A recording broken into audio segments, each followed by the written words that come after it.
Alright, so it's been a while since we've done one of these, but I think we can talk about the political effectiveness of UN today. I think in H2 history, this is one of the biggest challenges for many students, simply on the basis that you guys have to grapple with quite complex concepts that are related to foreign policy and how nations behave in general. And this particular topic is no different, except we are really going into the granular details of how the UN operated in the 20th century, what is curtailed by, what are some of the issues, so on and so forth. Now, here's the thing. In order to assess whether or not the UN was successful at doing its job, which is what this topic is really about, we need to first understand what is UN's job, in the first place.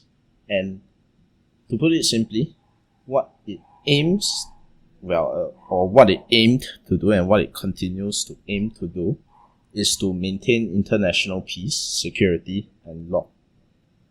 So, in assessing all the different subtopics of this particular topic, right, we need to have a working conceptual framework, to better understand all the different ways or the different factors that can affect how UN behaves in general. And generally speaking, what we want to do is we want to give the UN props for trying to do its job.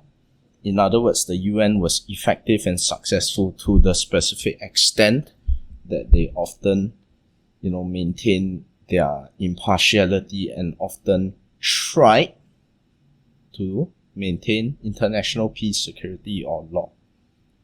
But the problem is that whether or not their efforts actually crystallized into said maintenance is really down to national interests, because their efforts were often curtailed by national interests. And out of all the member nations in the UN, these national interests were often disproportionately, the major powers' interests. So by major powers, we are talking about the permanent five in the UN Security Council. So if we take this framework, right, or this concept, and we apply it to all the organs that we are studying for this particular syllabus, alright? Of course, we are not looking at ECOSOC, nor are we looking at UN Trusteeship Council.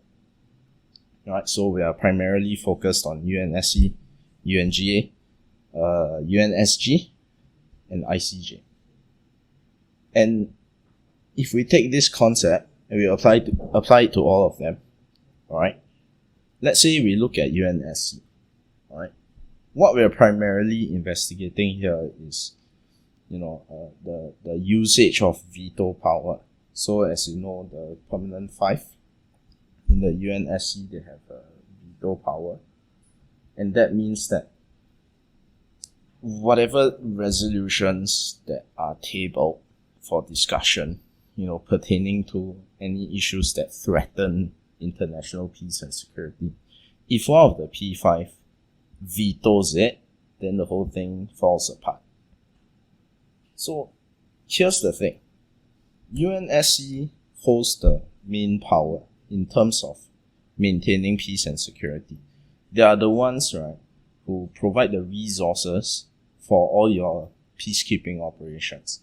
Of course, the organization is usually done by the UNSG, but the actual implementation of the PKO is really done by the UNSC. So what if the particular conflict that threatens peace and security runs against the permanent five's national interests? Then that's where the veto will be used, and UN just essentially becomes crippled and they can't do anything. So we can look at it from a Cold War and non-Cold War context.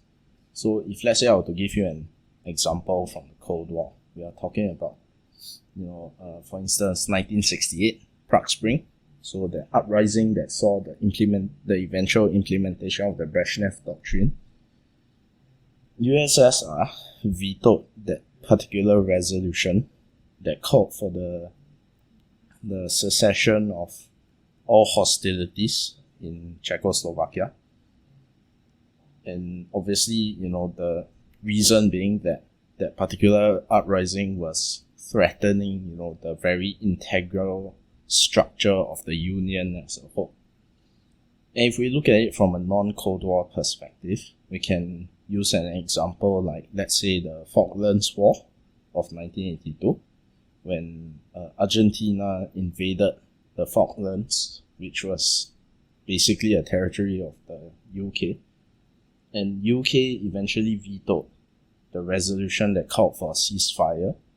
UK and USA. They vetoed it on the basis that, hey, it's our right to defend our territory. So essentially the Falklands, it's an area that is quite near Patagonia and is disputed between Argentina and Britain.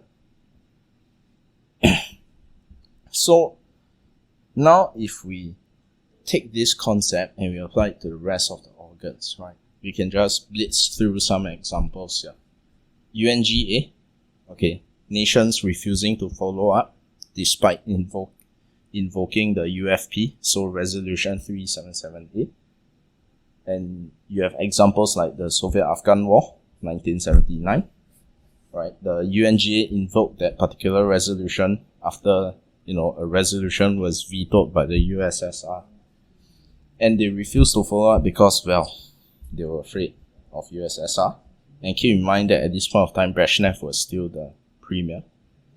Or you also have the Indo-Pakistani War, right? Despite the resolution that called for the end of conflict between India and Pakistan, right? Specifically over the eventual breaking away of East Pakistan, which became what we know as Bangladesh today. The superpowers vetoed that resolution because, they turned it into some sort of proxy conflict. So nations, despite knowing that there is a threat to peace and security, they still manage to, invoke the UFP, so Uniting for Peace, but they refuse to do anything about it for fear of pissing off the major powers in general. And we can also look at it in terms of the UNSC and UNSG and ICJ. For the SecGen, I think Boutros Ghali makes the best example for that. He implemented the Agenda for Peace reform, which boasted peacekeeping capabilities on the part of the UN. But during the Srebrenica massacre of 1995, right, and Srebrenica is in Bosnia and Herzegovina, when the Serbs were essentially killing a whole lot of Bosniak Muslims, right, and the peacekeepers were there, the major powers, i.e. the P5, they refused to provide air support, for the UN peacekeepers to suppress the Serbs, which resulted in the deaths of over 9,000 people. And the best part is, Boutros Ghali got the blame for that. So what you see there again is not so much the conflict running against the interests of the major powers, but rather they have zero interest whatsoever.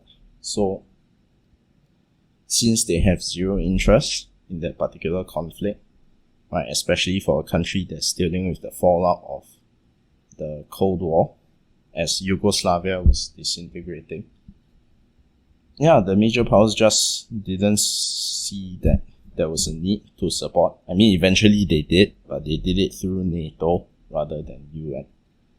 And as for the ICJ, the best example for this would be the Nicaragua v USA example.